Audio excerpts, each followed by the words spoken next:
What you're about to see shouldn't be surprising that it's making more headlines than other situations of the same gravity.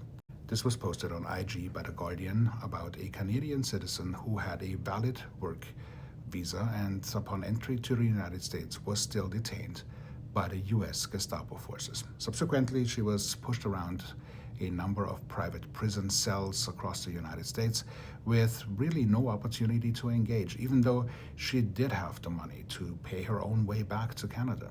She would have had the resources to actually work through attorneys. And of course, after 2 weeks, she was informed that yes, you could have done all that, except when you're not afforded the opportunity to communicate, then all the opportunities that you have are essentially null and void.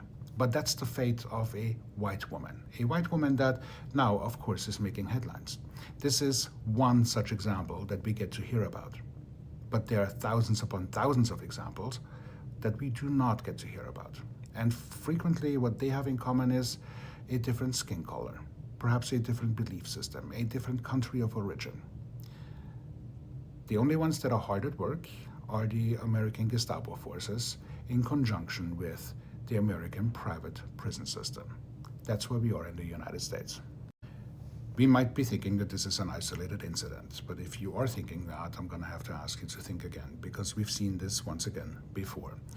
If you were to leave the United States as citizen or otherwise, if you have a condition that is adverse to the prescription of the regime, be it skin color or political ideology or country of origin, or perhaps you're just a regime critic as an independent, chances are that you may not make it back. And the more time goes by, the greater the probability that they will close the doors on you too. Again, be it citizen or not. Now, you may say they can't do that because I am a citizen, I have rights.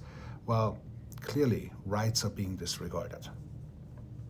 Because we have seen this across the board, where the court system says, no, you can't do that, and they're doing it anyway. They're still deporting people, even though the court said, well, wait a minute, can't do that. They're still flying people out.